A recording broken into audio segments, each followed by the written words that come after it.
I never thought a hole in the ground would be the thing that destroyed my peaceful retirement. But here I was, standing in my driveway at 7 in the morning with a woman named Brenda demanding access to my private well. My name is Paul Zimmerman, and I had moved to Pine Ridge, Arizona 3 years ago after selling my tech company in California. I bought a beautiful 5-acre property on the outskirts of the planned community called Desert Haven Estates. The property was perfect. It had a main house, a guest cottage, mature landscaping, and most importantly, a private well that had been drilled in 1987 by the previous owner. The well was registered with the county, fully legal, and provided crystal clear water that tasted better than anything I had ever gotten from a municipal system. When I bought the property, my real estate attorney had been very clear about one thing. My parcel was technically within the boundaries of the Desert Haven Estates HOA, but because it predated the HOA by 15 years, I was grandfathered out of most restrictions.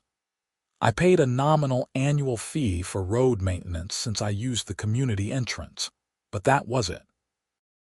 No architectural review board, no landscaping requirements, no nonsense. For 3 blissful years, that arrangement had worked perfectly. Then the drought hit. Arizona was no stranger to dry spells, but the summer of 2025 had been brutal. The reservoirs were at record lows, and the Desert Haven Estates community, which relied on municipal water from Flagstaff, had been put on severe restrictions. Residents could only water their lawns twice a week, filling pools was prohibited, and everyone was feeling the pinch, everyone except me. My well was producing just as much water as it always had, fed by a deep aquifer that seemed unaffected by the surface drought. I watered my garden daily, kept my lawn green, and even helped my neighbor old Mr. Patterson fill his dog's water bowls when his outdoor spigot was running low. That was apparently my mistake, being a good neighbor.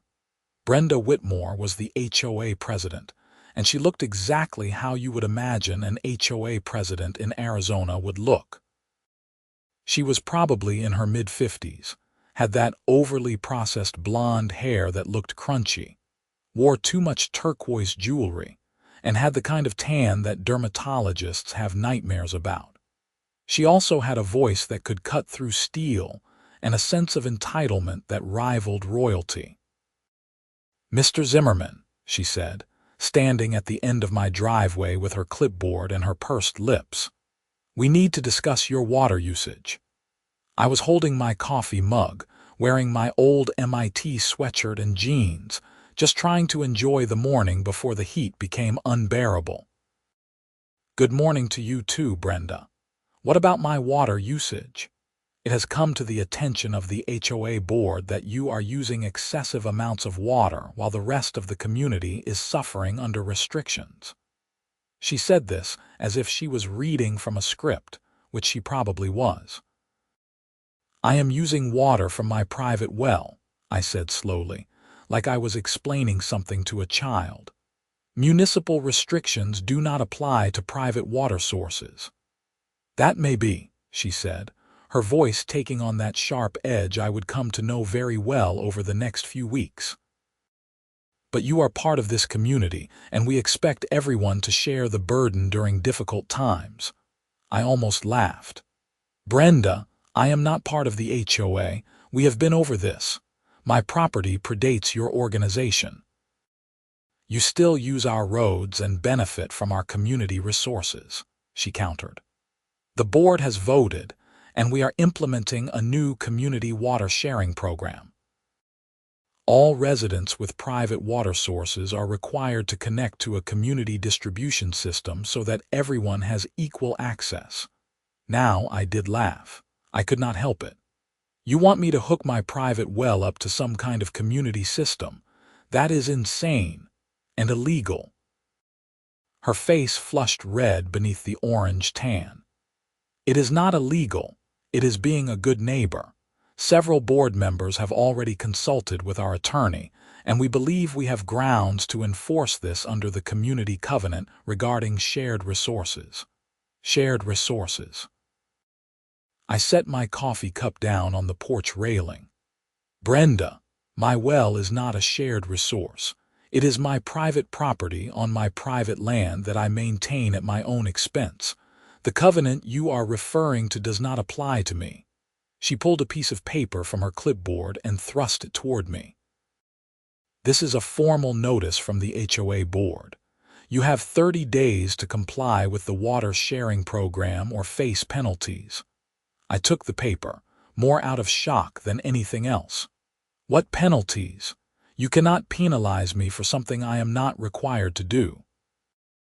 We can and we will, she said coldly. Starting with fines of $500 per day for non-compliance. If you continue to refuse, we will seek a court order to enforce the covenant. She turned and walked back to her white Lexus SUV, leaving me standing there with a piece of paper that essentially demanded I give up control of my own water supply. I went inside and immediately called my attorney, Robert Chang, who had handled the property purchase. He was a sharp guy in his early 40s who specialized in property law and had an office in Flagstaff. Paul, he said when I explained the situation, they cannot do this. Your well is legally yours. It was drilled with proper permits, it is registered with the county, and your property rights are completely separate from the HOA. That is what I thought, I said, feeling some relief. But she seemed pretty confident. HOAs often overstep their authority, Robert said. I will draft a response letter explaining your legal position and send it to their attorney. Do not worry about this. They do not have a leg to stand on. But I was worried. I had heard horror stories about HOAs before. They were like little fiefdoms with petty dictators who got drunk on the tiny amount of power they wielded. And Brenda Whitmore seemed like exactly that type. Robert sent the letter 3 days later. It was professional, detailed, and made it crystal clear that any attempt to force me to share my well water would result in a lawsuit. I thought that would be the end of it. I was wrong. 2 weeks later, I woke up to find my driveway blocked by an orange construction barrel and a sign that read, "No parking, HOA maintenance." When I moved the barrel aside and drove to the community entrance, I found that my access code had been deactivated. I had to park outside the gate and walk a quarter-mile back to my property in 95-degree heat. When I called the HOA office, I got a secretary named Diane who sounded genuinely apologetic. "Mr. Zimmerman, I am so sorry, but Brenda left a note that your access privileges have been suspended pending resolution of the covenant violation." "What covenant violation?" I demanded. "I have not violated anything." "I am just reading what is in the system," Diane said. "You will need to take it up with Brenda at the next board meeting." "When is that?" "Next Thursday at 7 p.m. in the community center." I marked it on my calendar and called Robert again. He was less calm this time. "They cannot restrict your access to your own property," he said. "That is illegal. I am going to file for an emergency hearing to get your access restored and possibly seek damages." "How long will that take?" "A few days for the hearing, maybe a week." In the meantime, I was stuck walking to my house every time I left, carrying groceries in the blazing sun. It was petty and vindictive, and it was clearly designed to pressure me into compliance. The board meeting was exactly as awful as I expected. The community center was a small building with a meeting room that could hold maybe 40 people. About 20 residents showed up, most of them older retirees who seemed genuinely concerned about the water situation. Brenda sat at a table at the front with 4 other board members. There was Harold, a retired accountant with thick glasses. Margaret, a former school principal with gray hair pulled back in a tight bun. Steve, a guy in his 60s who owned a car dealership in Flagstaff, and Cynthia, who I did not know much about except that she always wore expensive-looking athleisure and had a small, yappy dog. Brenda called the meeting to order and went through the usual mundane items: landscaping contracts, pool maintenance, violation notices for people who had not repainted their mailboxes the approved shade of beige. Then she got to me. Item 7, she announced. Continued non-compliance by Paul Zimmerman regarding the community water sharing program. I stood up from where I had been sitting in the back. I would like to address the board. You will have an opportunity during the comment period, Brenda said dismissively. No, I will address it now, I said, walking to the front. Several residents turned to look at me with curiosity. You have blocked my access to my own property, which is illegal. You have issued fines for a violation that does not exist. And you are demanding that I give up my private water source based on a covenant that does not apply to me. Mr. Zimmerman, Harold said, adjusting his glasses, we are all making sacrifices during this drought. Sacrifices that are required by law, I shot back. Municipal water restrictions apply to municipal water. My well is private. It was drilled 38 years ago, permitted, inspected, and maintained at my expense. You have no legal right to it. We have a responsibility to the community, Margaret said primly. And that includes ensuring equitable distribution of resources. Then drill your own wells, I said. Nothing is stopping the HOA from installing private wells on common property. Steve leaned forward. Do you know how much that would cost? We are talking hundreds of thousands of dollars. And you think it is cheaper to steal mine? I could feel my anger rising, because that is what this is. Theft. Brenda banged a gavel that she absolutely did not need to have. Mr. Zimmerman, you are out of order. The board has made its decision. You will comply with the water sharing program or continue to face penalties. What penalties? I demanded. You cannot fine me. You cannot restrict my access. My attorney has already filed for a hearing, and when we go in front of a judge, you are going to lose. Badly. We will see about that, Brenda said with a smug smile. This meeting is adjourned. I left fuming. Several residents tried to stop me on the way out, some sympathetic, others hostile. One woman, probably in her 70s, grabbed my arm. You should just share the water, she hissed. We are all struggling. Then struggle together with municipal water like everyone else in Arizona, I said, pulling my arm free. My well is not community property. When I got back to my property, after another long hot walk from the gate, I found that someone had dumped a load of gravel across my driveway, blocking access to my garage. That was when I called the police. The deputy who showed up was a young guy named Officer Martinez. He looked at the gravel pile, looked at me, and sighed. Let me guess, he said. HOA dispute. How did you know? We get these calls all the time, he said. This is technically trespassing and property damage. Do you have any idea who did it? The HOA, I said flatly. They are trying to force me to give them access to my private well. He raised an eyebrow. Your well? That is a new one. I explained the whole situation while he took notes. When I finished, he looked uncomfortable. Mr. Zimmerman, I can file a report about the gravel, but unless you have proof about who did it, there is not much we can do. As for the well situation, that is a civil matter. You will need to handle it through the courts.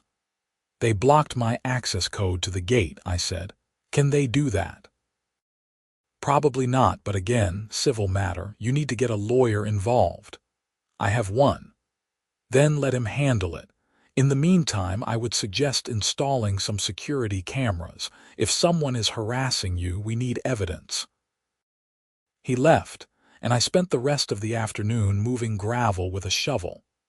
It took me hours in the brutal heat, and by the time I finished, I was sunburned, exhausted, and more furious than I had been in years. Robert got the emergency hearing scheduled for the following Tuesday. In the meantime, I installed 6 security cameras around my property, covering every angle. If the HOA wanted to play dirty, I would have evidence. Sure enough, 2 nights later, I caught Brenda herself on camera. It was just past midnight, and she pulled up in her Lexus, got out, and walked around my property with a flashlight. She did not vandalize anything, but she was clearly looking for violations she could report. I saved the footage and sent it to Robert. The hearing was held at the Coconino County Courthouse in Flagstaff. Robert and I sat at one table, and the HOA's attorney, a slick-looking guy in his 50s named Dennis Fletcher, sat at the other with Brenda. The judge was a no-nonsense woman in her 60s named Judge Patricia Brennan. She listened to both sides present their arguments, reviewed the documents, and then looked at Dennis like he had just tried to sell her a timeshare. "Counselor," she said, "are you seriously arguing that your client has the right to commandeer a private water source that is not subject to their covenant?" "Your Honor," Dennis said smoothly, "we believe that the spirit of the community covenant includes shared responsibility during times of crisis." "The spirit." Judge Brennan leaned back in her chair. "Mr. Fletcher, I deal in law, not feelings. Mr. Zimmerman's property predates the HOA. His well is private, legally permitted, and maintained at his own expense. Unless you can show me a specific legal statute that gives your client authority over private water sources, I am inclined to rule in favor of the plaintiff." Dennis shuffled his papers.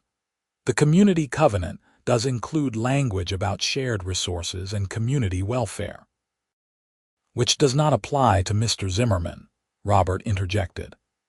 "As we have documented, his property was specifically excluded from most HOA restrictions when the covenant was established.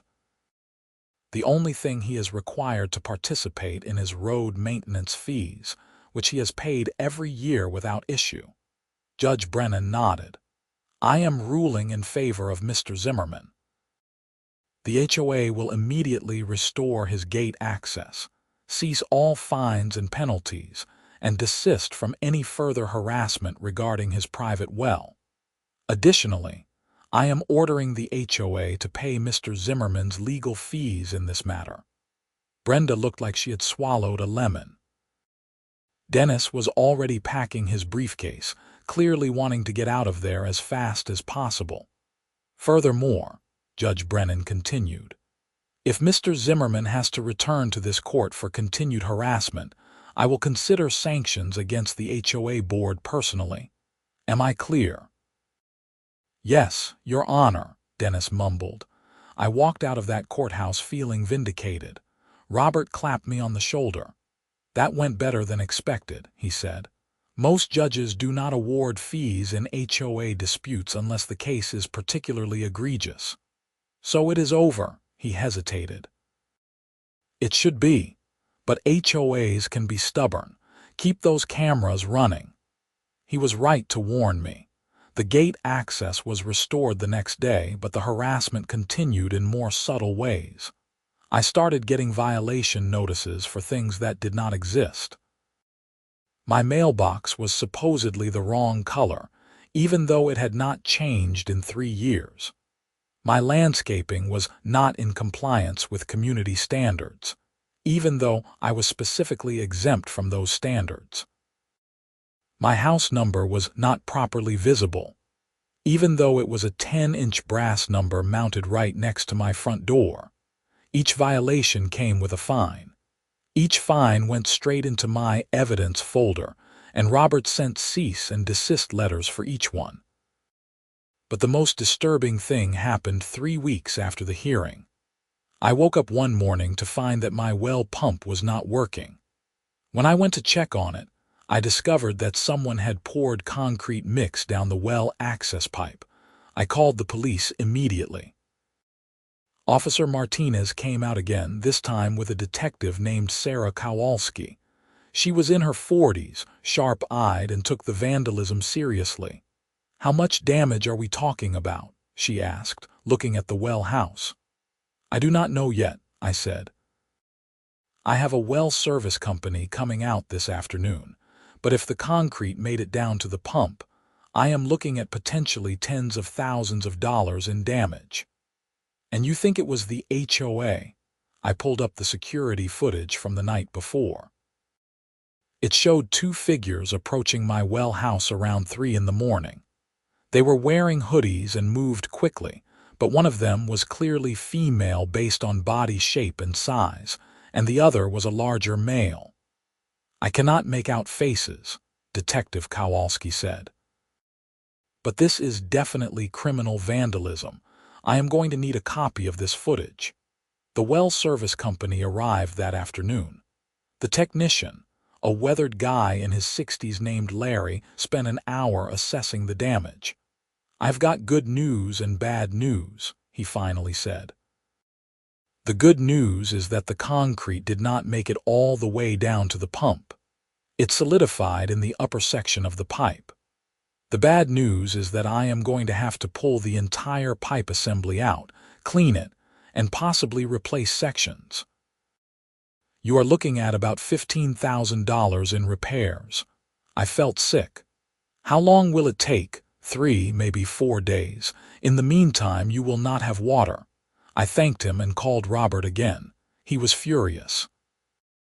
"This has crossed the line from civil dispute to criminal activity," he said.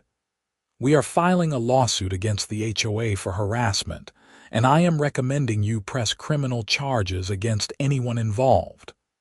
"I do not have proof it was them," I said. "The footage does not show faces."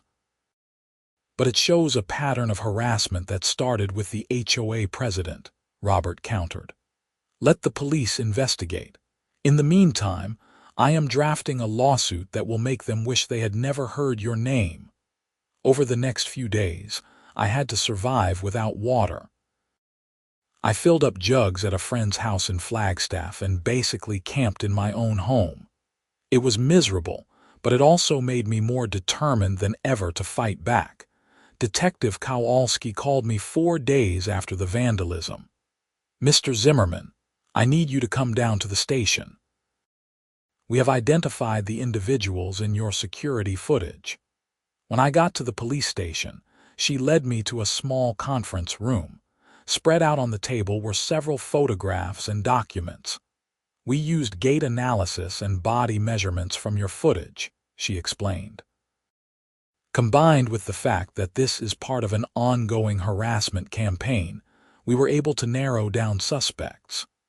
We also pulled security footage from a gas station 2 miles from your property.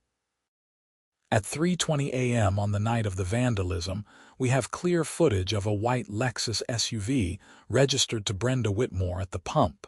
She showed me the image. It was definitely Brenda's car. "Furthermore," Detective Kowalski continued, "we brought Miss Whitmore in for questioning. She denied being near your property that night, but her phone's location data tells a different story.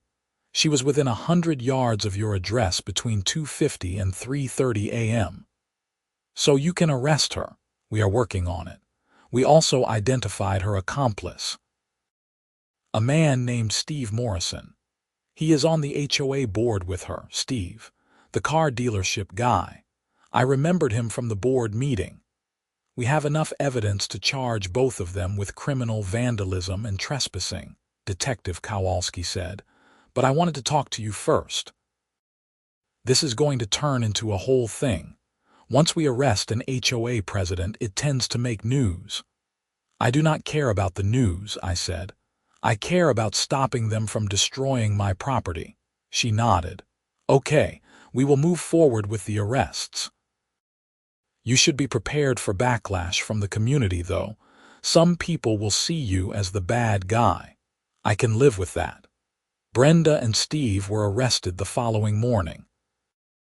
I was not there to see it, but according to Diane, the HOA secretary who had started secretly feeding me information, it was quite the scene.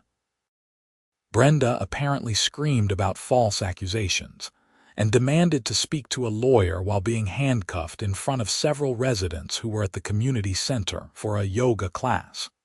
The local news picked up the story that afternoon.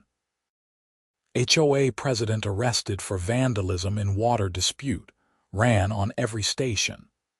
My name was not mentioned, which I appreciated, but enough details were given that anyone in Desert Haven Estates knew exactly who the victim was. My phone started ringing constantly. Some calls were supportive, neighbors I barely knew expressing outrage at what had happened, but others were hostile. People accusing me of being selfish, of not caring about the community, of ruining Brenda's life over a misunderstanding. I stopped answering the phone. Robert filed the lawsuit the next day. We were suing the HOA, Brenda personally, and Steve personally for harassment, trespassing, vandalism, and intentional infliction of emotional distress. We were asking for damages to cover the well repairs, legal fees, and punitive damages to send a message. The lawsuit made the news too. Suddenly, I was getting calls from reporters wanting interviews. I declined all of them on Robert's advice. "Let the legal process play out," he said. "Anything you say publicly can be used against you in court." Meanwhile, my well was finally repaired.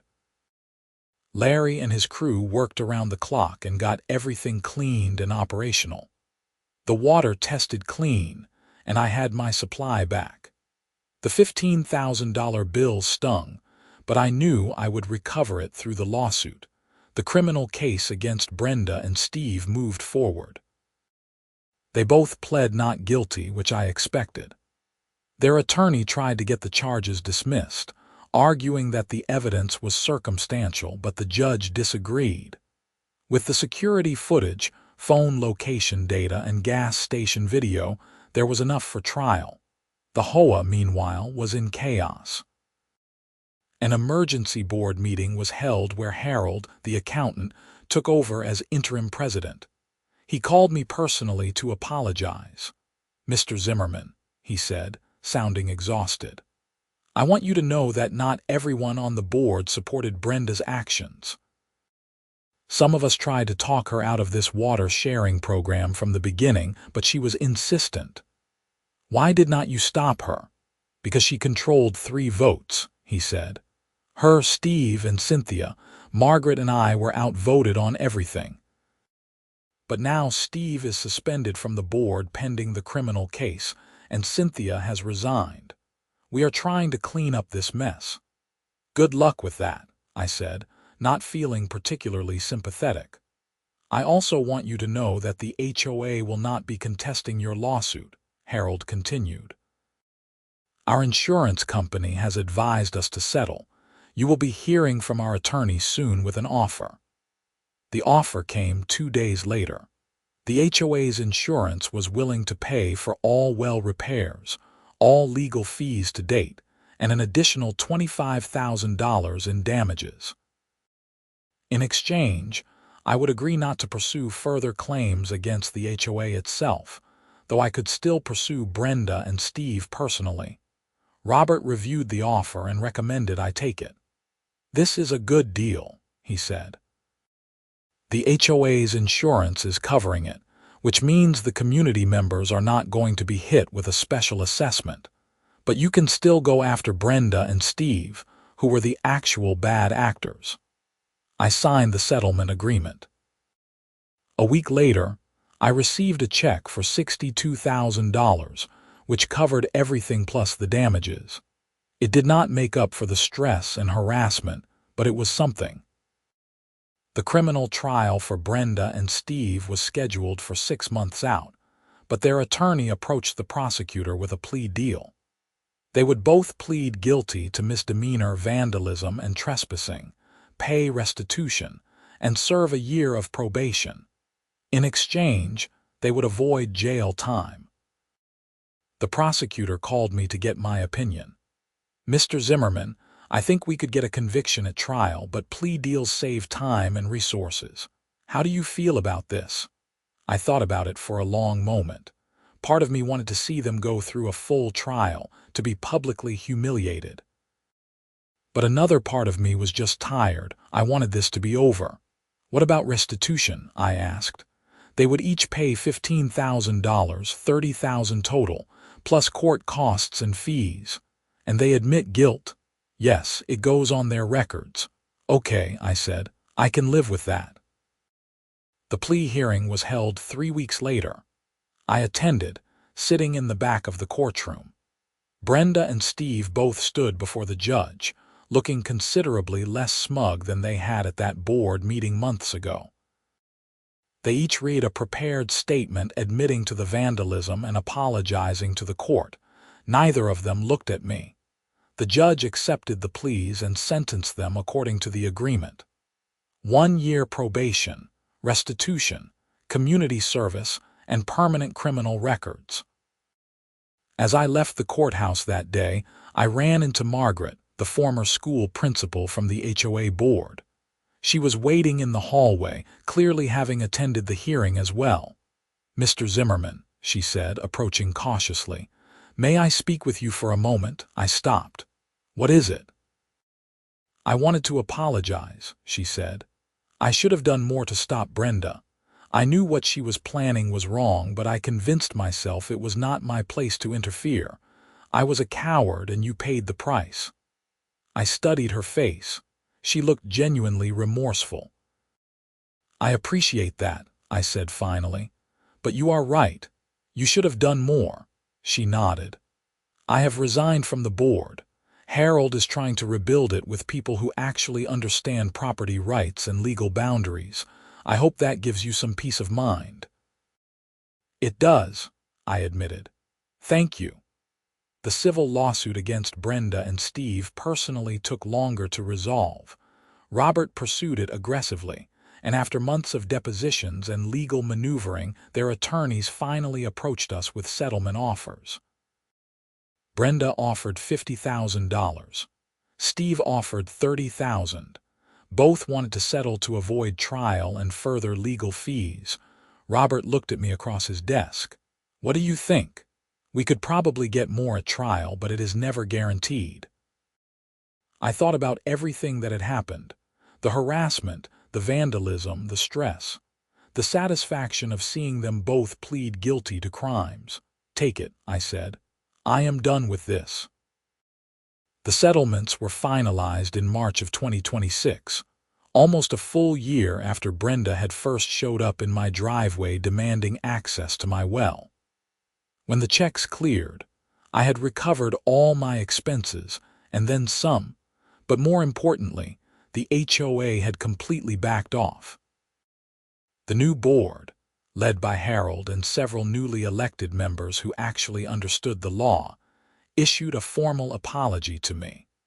They also implemented new rules requiring board approval from an independent attorney before taking any enforcement action against residents. Life slowly returned to normal. My well continued producing excellent water. My lawn stayed green while my neighbors struggled with municipal restrictions that lasted through another summer. Some people in the community still gave me dirty looks, but most had moved on to other dramas. I even made peace with a few of the neighbors who had been hostile at first. One woman, Sandra, came to my door with a homemade pie and an apology. "I was one of the people who yelled at you at that board meeting," she said. "I did not understand the legal situation. I thought you were just being selfish, but after everything came out about what Brenda did, I realized you were just defending your rights. I am sorry." I accepted the pie and the apology. "It is okay," I said. "Everyone was stressed about the drought, I get it." "For what it is worth," she said. "I am glad you fought back. Brenda needed to be stopped. She was out of control." I heard later that Brenda and her husband sold their house and moved to Nevada. Steve kept his car dealership but stepped away from all community involvement. The rest of the board members who had supported them either resigned or were voted out at the next election. As for me, I continued enjoying my retirement in peace. I added some fruit trees to my property, expanded my garden, and even installed a small fountain in the backyard. All of it fed by my private well. The drought eventually broke. The winter of 2026 brought record snowfall to northern Arizona, and by spring, the reservoirs were recovering. Municipal water restrictions were lifted, and people could go back to watering their lawns without guilt. But I still had my well, and I still maintained it carefully. Not because I was worried about another drought or another HOA battle, but because it represented something important: property rights, the law. The idea that in America, you can own something that is truly yours, and no amount of community pressure or petty bureaucrats can take it away from you without due process. I was sitting on my porch one evening in late April, watching the sunset paint the Arizona sky in shades of orange and purple. My lawn was green, my garden was thriving, and my well pump was humming quietly in the background. A car pulled up my driveway. For a moment, I tensed, old instincts from the HOA battle kicking in. But it was just Harold, the interim board president who had taken over after Brenda's arrest. He got out of his car looking apologetic. "Paul, I hope I am not bothering you." "Not at all," I said, gesturing to the chair next to me. "Want something to drink? I have excellent water." He laughed at that, a genuine sound. "I am sure you do."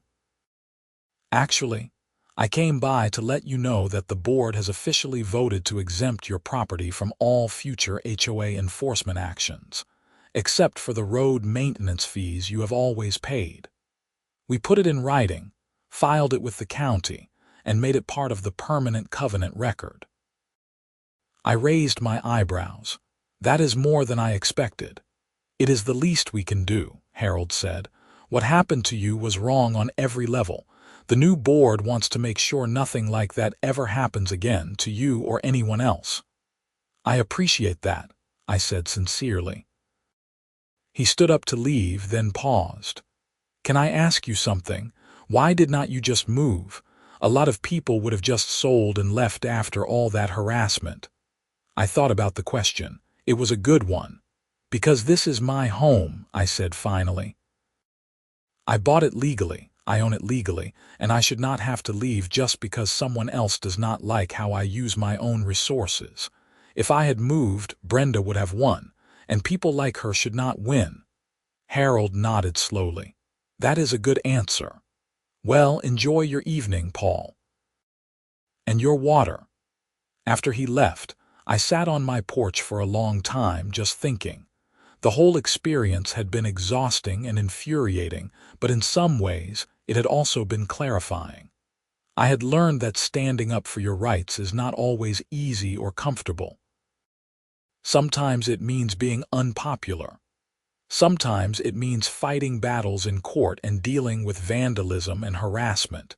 But it also means something. It means that the law matters, that property rights matter, that individuals can stand up to organizations and bureaucracies and win, as long as they have truth and law on their side. A few months later, I got a letter from a law firm in Scottsdale. Inside was a check for $800 and a note explaining that Brenda had failed to pay the final installment of her restitution on time. So the court had seized funds from her bank account and distributed them to me as the victim. I stared at that check for a long moment, then did something I had not expected. I donated it to a legal aid fund that helped homeowners fight back against HOA overreach. If my experience could help someone else defend their rights, then maybe all the stress and conflict had been worth something more than just personal vindication. The following year brought more changes to Desert Haven Estates. The new HOA board implemented reforms that limited their enforcement powers, required independent legal review of all major actions, and created an appeals process for residents who felt they had been unfairly targeted. They also established a community fund to help residents during emergencies, funded by voluntary contributions rather than mandatory assessments. It was not perfect, but it was better. And it was proof that even broken systems can be reformed if enough people care about doing things right. As for my well, it continued producing clean, cold water that tasted like victory. Every time I filled a glass from my kitchen tap, I thought about that morning when Brenda had stood in my driveway making demands she had no right to make. I thought about how close I had come to just giving in, to avoiding conflict and letting them have their way, and I was glad I had fought back. Not because I enjoyed conflict or wanted to hurt anyone, but because some things are worth fighting for. Property rights, personal freedom, the rule of law over the rule of petty tyrants with clipboards. My friends sometimes asked me if I regretted buying a property within an HOA boundary, even a grandfathered one. The answer was always no. I loved my home, my land, and yes, my well. The conflict with Brenda and the board had been awful, but it had also taught me something valuable about standing firm when you know you are right. I thought about all the people who give in to HOA demands every day, even when those demands are unreasonable or illegal, just because fighting back seems too hard or too expensive. I thought about how many Brendas exist across America, drunk on tiny amounts of power, making life miserable for their neighbors over the most trivial things. And I hoped that my story, which had made local news and even some national property rights blogs, might inspire someone else to stand up for themselves when their turn came. One warm evening in June, I was watering my garden when my neighbor Mr. Patterson walked over. He was in his 80s, a widower who had lived in Desert Haven Estate since it was first built. "Paul," he said, watching the water spray across my tomato plants, "I never got to properly thank you for what you did." "What do you mean?" I asked, adjusting the spray nozzle. "Standing up to Brenda and that board," he said. "They were out of control for years. She fined me 3 times last year for my trash cans being visible from the street, even though my garage door was broken and I could not afford to fix it right away. After what happened with you, the new board forgave all those fines and changed the rules to be more reasonable. I had not known that. I am glad something good came out of it. More than you know," Mr. Patterson said. There were at least a dozen people in this community who were being harassed by Brenda for one thing or another. Most of them were too scared or too tired to fight back. When you stood up to her, when you actually got her arrested and held accountable, it changed everything. We talked for a while longer, and after he left, I felt something I had not felt in a long time about the whole situation. Not just vindication or satisfaction, but actual pride. I had not just defended my own rights. I had apparently helped others too, even if I had not meant to. The years that followed were peaceful. I stayed active in my retirement, traveled a bit, and even started dating a woman named Patricia who I met through a hiking club in Flagstaff. She thought the whole well water story was hilarious and always introduced me at parties as the guy who beat his HOA. The Desert Haven Estates HOA became, by all accounts, one of the better managed communities in the area. Harold served 2 terms as president before stepping down, and the boards that followed maintained the reforms he had implemented. There were still occasional disputes, of course. That is the nature of community living. But nothing ever reached the level of criminality and harassment that had defined Brenda's tenure.